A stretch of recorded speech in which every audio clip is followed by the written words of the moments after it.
जब आप कोई किताब पढ़ते हैं तो आप सबसे पहले किताब का इंडेक्स देखते हैं, क्योंकि इससे आपको ये आइडिया लग जाता है कि किताब के अंदर का मटेरियल क्या है।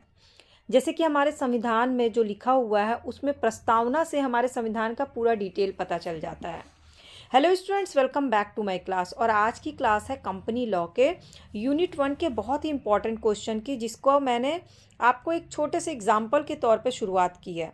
आपने क्वेश्चन पहले ध्यान से सुनना है, उसको नोट डाउन करना है, और उसके बाद में आपको जो भी धाराएं हैं, जो केस हैं, उनके साथ साथ मैं अपनी लैंग्वेज में इस क्वेश्चन को डील करके आपको समझाऊंगी, ताकि आप एक आंसर का बेहतरीन फॉर्मेट तैयार कर सकिए। और 5 पन्नों के आंसर राइटिंग की जगह पर सिर्फ इस फॉर्मेट को लर्न करके जाइएगा तो आप 5 पन्नों का आंसर राइटिंग एग्जाम में ईजी वे में कर सकते हैं। तो चलिए शुरू करते हैं क्लास। और सबसे पहले लिख लीजिए क्वेश्चन। क्वेश्चन है, संगम ज्ञापन से आप क्या समझते हैं, इसके आवश्यक तत्व क्या। संगम अनुच्छेद से आप क्या समझते हैं, और संगम ज्ञापन और संगम अनुच्छेद में अंतर क्या है। अब मैं आपको इंग्लिश में क्वेश्चन बताती हूँ। इंग्लिश में क्वेश्चन है ये, memorandum of association and article of association से रिलेटेड। तो मैंने आपको स्टार्टिंग में क्या बोला, बुक का एक इंडेक्स के बारे में बात की। बेसिकली क्या होता है, जब कोई कंपनी बनती है तो उस कंपनी के रूल्स रेगुलेशंस जो भी होते हैं उसके लिए एक मेमोरेंडम तैयार किया जाता है। मतलब उसका जो कंटेंट होता है वो उसी में होता है। इसी चीज़ को आपको अब लीगल लैंग्वेज में समझना है कि क्या होता है definition of memorandum of association. कोई भी एसोसिएशन बनता है तो उसका मेमोरेंडम होता क्या है। तो चलिए चलते हैं कंपनी अधिनियम धारा के 2013 की धारा 256 में, यानी 256 में, जिसमें इस सीमा नियम को परिभाषित किया गया। इसमें कहा गया है कि मेमोरेंडम ऑफ एसोसिएशन का मतलब होता है जो पिछले कंपनी विधान के अंतर्गत या कंपनी अधिनियम जो नया आया 2013 के अंतर्गत मूल रूप से बनाया गया है, उसको समय समय पे ज़रूरत के हिसाब से उसको चेंजेस किए जाते हैं, संशोधित किया जाता है। क्योंकि कोई भी चीज़ जो है ना, समय के हिसाब से उसका मेमोरेंडम और चीज़ें बदलती रहती हैं। ठीक है। तो बेसिकली संक्षेप में अगर हम शॉर्ट में बोले तो ये सीमा नियम यानी कि मेमोरेंडम जो होता है वो कंपनी का एक प्रलेख होता है, जिसमें कंपनी से संबंधित जो भी सिद्धांत होते हैं वो लिखा रहता है। कंपनी का निगमन से संबंधित जो सिद्धांत होते हैं वो लिखे रहते हैं।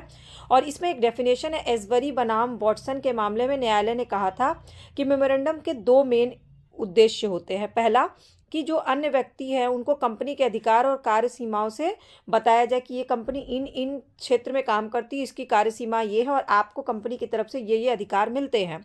दूसरा, कंपनी पे ये रोक लगाना कि कंपनी अधिनियम के उपबंध का पालन किए बिना अपने कार्य अधिकार और उद्देश्य का में परिवर्तन ना करे। मतलब सिर्फ कंपनी के एम्प्लॉयज़ के नहीं, कंपनी के लिए भी इसमें मेमोरेंडम में क्लॉजेज होते हैं। तो बेसिकली मेमोरेंडम क्या हो गया, एक तरह से कंपनी के उद्देश्य को बखान करने वाला प्रलेख है। ठीक। अब चलते हैं, कंपनी के सीमा नियम की विषय वस्तु क्या है, मतलब contents of memorandum of association of company. इसके लिए आपको फिर से अधिनियम की धारा 4 में जाना होगा, जिसमें इसकी बातों का वर्णन किया गया है। पहला होगा, इसमें कंपनी का नाम होगा, नेम क्लॉज होगा। ऑब्वियस है, जब भी कोई कंपनी बनेगी उसका मेमोरेंडम बनेगा तो कंपनी का नाम का तो उल्लेख पूरी तरह से करना ही पड़ेगा। अब नाम रखने में क्या क्या ध्यान देना है कि जब आप कोई कंपनी बना रहे हैं, मान लीजिए जैसे मैंने ही अपना यूट्यूब चैनल बनाया, एक कंपनी बनाई, तो उसका नाम मैं अपनी इच्छा अनुसार रखूँगी। जैसे मैंने नाम रखा करची से कलम तक। ठीक है। अब अगर ये गवर्नमेंट कंपनी है तो केंद्रीय सरकार की राय अवांछनीय नहीं होनी चाहिए, और ये नाम जो है अनुचित इसका प्रयोग नहीं होना चाहिए। मतलब किसी कोई प्रतीक का प्रयोग नहीं हो सकता, अशोक स्तंभ का प्रयोग नहीं हो सकता, इसमें सरकार की भागीदारी का ऐसा कुछ भी नहीं दिखा सकते कि इसमें सरकार की भागीदारी है, ऐसा कोई प्रतीक का यूज़ करके। ठीक है। और उसके बाद नाम जो है, आवेदन पत्र देने के लिए 14 दिन की अवधि में कंपनी रजिस्ट्रार को कंपनी का नाम भेजना होता है, सूचना देनी होती है कि हम कंपनी का ये नाम रख रहे हैं, और इसके लिए आवेदन पत्र भरना होता है। लेकिन 2 बात ध्यान रखनी होती है कि कोई भी कंपनी अपना ऐसा नाम नहीं रखेगी जो दूसरे किसी कंपनी के नाम के समान हो। जैसे मान लीजिए मेरा ही जो चैनल है करची से कलम तक, अब उसको और भी लोग उसको कॉपी नहीं कर सकते, मिलता जुलता नहीं रख सकते, ना मैं किसी और का कॉपी कर सकती हूँ, क्योंकि ये जो है न्यूली फॉर्म्ड कंपनी है, तो नाम भी जो है वो नया होना चाहिए, किसी का भी कॉपी नहीं होना चाहिए। ठीक है। दूसरा, कि कंपनी के नाम खंड संबंधी दूसरी मुख्य बात है कि प्रत्येक पब्लिक कंपनी अपने नाम के अंत में सीमित यानी लिमिटेड शब्द जोड़ना जरूरी है। प्राइवेट लिमिटेड आपने देखा होगा, अक्सर कंपनी के नाम के पास में लास्ट में प्राइवेट लिमिटेड शब्द जरूर जुड़ा रहता है, क्योंकि जिससे ये बात पता चलता है कि इसमें सदस्यों का दायित्व क्या है, वो लिमिटेड है। ठीक। तो ये 2 बात रखना है ज़रूरी, जो कि नेम रखने समय। अब दूसरा चलते हैं कि रजिस्टर्ड कार्यालय संबंधी खंड यानी मेमोरेंडम ऑफ एसोसिएशन, उसमें उस राज्य का उल्लेख करना होता है जिस राज्य में वो कंपनी रजिस्टर्ड की जा रही है। जैसे आप कोई एनजीओ बना रहे हैं तो किस राज्य में बना रहे हैं वो रजिस्टर्ड करना होगा। ये किस में धारा में है, ये अधिनियम की धारा 12 के अनुसार दिया गया कि जिस तिथि को वो कंपनी बन रही है उसके 30 दिन के अंदर प्रत्येक कंपनी को निश्चित करना होगा कि उसका रजिस्टर्ड कार्यालय किस स्थान पे होगा, किस राज्य में होगा। ओके। अब जैसे कि मेरे भी यूट्यूब चैनल पे लोकेशन आता है तो वो उत्तर प्रदेश का आता है, ठीक है। मैं बस एक एग्जांपल के तौर पे आपको समझा रही हूँ। तीसरा है उद्देश्य खंड यानी ऑब्जेक्ट क्लॉज, जो कि ये धारा 13 क से घ तक में पूरा उद्देश्य का सीमा नियम मेमोरेंडम दिया हुआ है कि कंपनी का कार्य क्षेत्र क्या है, किस क्षेत्र में काम कर रही है, कंपनी का उद्देश्य क्या है। जैसे कि जो मेरा चैनल है उसका कोई फिक्स कार्य क्षेत्र नहीं है, एजुकेशन से भी रिलेटेड है, ये एंटरटेनमेंट से भी रिलेटेड है, ये हॉबीज से भी रिलेटेड है, ये कुकिंग से भी रिलेटेड है, इसमें ब्लॉगिंग भी है। तो कार्य क्षेत्र यूट्यूब भी जो है ना वो पहले कार्य क्षेत्र पूछता है कि आपका कार्य क्षेत्र क्या है और आपका उद्देश्य क्या है। तो मेरा सिंपल सा उद्देश्य है अपने चैनल के थ्रू के लोगों की जो बेसिक चीज़ें हैं ना हर जनरेशन की, उन चीज़ों को रिप्रेजेंट करना। ठीक, तो उसी तरह से एक कंपनी को अपना कार्य क्षेत्र और उद्देश्य बताना होता है। इसके बाद है सीमित दायित्व संबंधी खंड, लिमिटेड लाइबिलिटी क्लॉज। इसमें क्या है कि सीमित दायित्व होता है, जैसे कि प्राइवेट लिमिटेड, मैंने कहा ना लिमिटेड बाय शेयर्स होते हैं, सबके शेयर्स होते हैं, शेयर्स के अकॉर्डिंग सबका दायित्व होता है। शेयर्स की नॉमिनल वैल्यू होती है जिसमें अंकित मूल्य लिखा रहता है। सदस्य संख्या होती है, सदस्य संख्या घट भी बढ़ सकती है, बढ़ भी सकती है।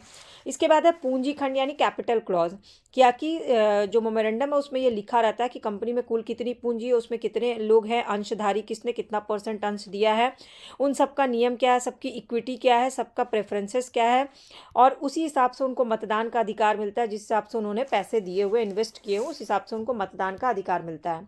छठा है अनुहस्ताक्षर खंड यानी एसोसिएशन ऑफ और सब्सक्रिप्शन क्लॉज, मतलब कंपनी के में अनुहस्ताक्षर खंड होता है जिसमें कंपनी का निर्माण करने वाले सभी सदस्य अपने हस्ताक्षर सहित ये उल्लेख करते हैं कि हम सभी सदस्य जिनके नाम और पते दिए गए हैं इस कंपनी के निर्माण में हमारी इच्छा से हम इसमें शामिल हो रहे हैं और हमारा ये अंश है जो हम खरीदने के लिए तैयार हैं। इसमें कम से कम 7 सदस्य होते हैं। जैसे अगर आप एनजीओ भी खोलने का सोचते हो तो उसमें 7 सदस्य के नाम होने चाहिए, उनके हस्ताक्षर होने चाहिए, उनकी स्वीकृति होनी चाहिए, और अगर वो चाहे तो बीच में अपना हस्ताक्षर वो करके वापस भी ले सकते हैं। ओके। तो कंपनी के निगम के लिए एक अन्य अलग एक और दस्तावेज होता है, डॉक्यूमेंट होता है जिसको हम बोलते हैं आर्टिकल्स ऑफ एसोसिएशन। ये भी कंपनी के आंतरिक प्रबंध, मतलब अंदर जो कंपनी का मैनेजमेंट हो रहा है उसके लिए एक नियमावली बनाई जाती है, इसी के लिए इसको बोलते हैं आर्टिकल्स ऑफ एसोसिएशन। ये कहाँ दिया गया है, ये भी अधिनियम की धारा 5 से 14 तक में दिया गया है। और इसमें इसके मतलब ये होता है कि ऐसी नियमावली होती है जो कंपनी के कानून से रिलेटेड मूल रूप से बनाई जाती है, उसको संशोधित भी किया जा सकता है।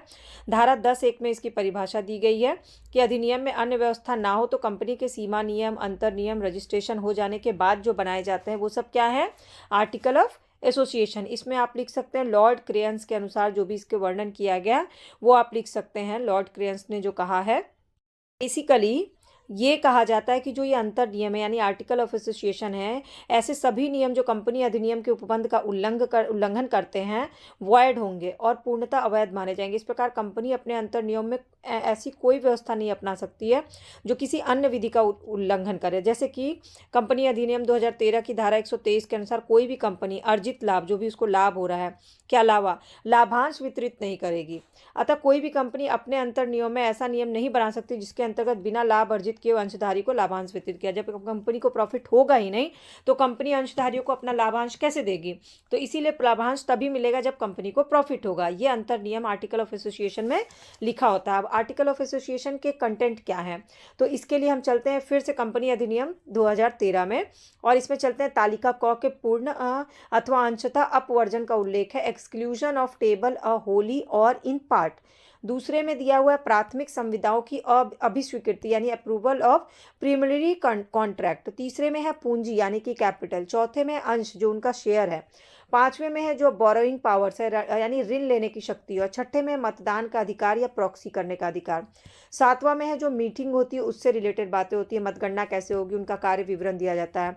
आठवें में उसके डायरेक्टर्स के बारे में, कितने डायरेक्टर्स होंगे, उनकी नियुक्ति कैसे होगी, डायरेक्टर्स की संख्या क्या होगी, डायरेक्टर के अधिकार दायित्व, उनकी योग्यता क्या होगी, अवकाश कैसे ग्रहण करेंगे। नौवें में है प्रबंधक वर्ग यानी मैनेजरियल पर्सनल जो हैं उनके बारे में है, उनके अधिकार, कर्तव्य, उनका पारिश्रमिक, सैलरी क्या होगी, ये सारी चीज़ें, उनकी नियुक्ति की शर्तें क्या होंगी। 10वें में है लेखा पुस्तकें और अंकेक्षण यानी कि अकाउंट बुक, पूरा अकाउंट डिटेल साल भर का लेखा जो होगा खाता में लिखा होगा। 11वें में है लाभांश यानी डिविडेंड कितने प्राप्त हुए, बोनस कितना है, ऋण पत्र कितने हैं, टोटल शेयर कितने हैं ये। 12वें में है परिसमापन यानी वाइंडिंग अप, कंप्लीट करना यानी कंपनी का टोटल जो वाइंड अप होता है ना वो उसमें दिया रहता है। 13वें में है कंपनी की आस्तियां यानी एसेट्स क्या हैं, उनकी क्षतिपूर्ति कैसे होगी अधिकारियों की। तो यदि अब कंपनी अपने अंश के किसी स्टॉक एक्सचेंज में सूचीबद्ध करना चाहता है, जैसे हम कंपनी के शेयर खरीदते हैं यानी वो स्टॉक एक्सचेंज में सूचीबद्ध है। कोई भी कंपनी, अगर आप किसी का भी शेयर खरीद रहे हैं, टाटा स्टील का खरीद रहे हैं या फिर आईटीसी का खरीद रहे हैं, बेसिकली स्टॉक एक्सचेंज में सूचीबद्ध होनी चाहिए वो कंपनी, अगर आप उसका शेयर खरीद रहे हैं, जैसे कि हम शेयर मार्केट में पैसे लगाते हैं। ठीक है, अब चलते हैं। उच्चतम न्यायालय ने भगवती डेवलपर्स बनाम Peerless general finance and investment company के वाद में कंपनी अधिनियम 1956 की धारा 26 की धारा 5 के अधीन कंपनी के विहित रजिस्ट्रेशन संबंधी उपबंध की व्याख्या करते हुए कहा कि जहां कहीं भी लाभांश शब्द प्रयुक्त होगा उनमें बोनस भी एडेड होगा, मतलब डिविडेंड में बोनस भी ऐड। अब बात करते हैं फिर दोनों में अंतर क्या है, यानी कि memorandum of association and article of association में अंतर क्या है।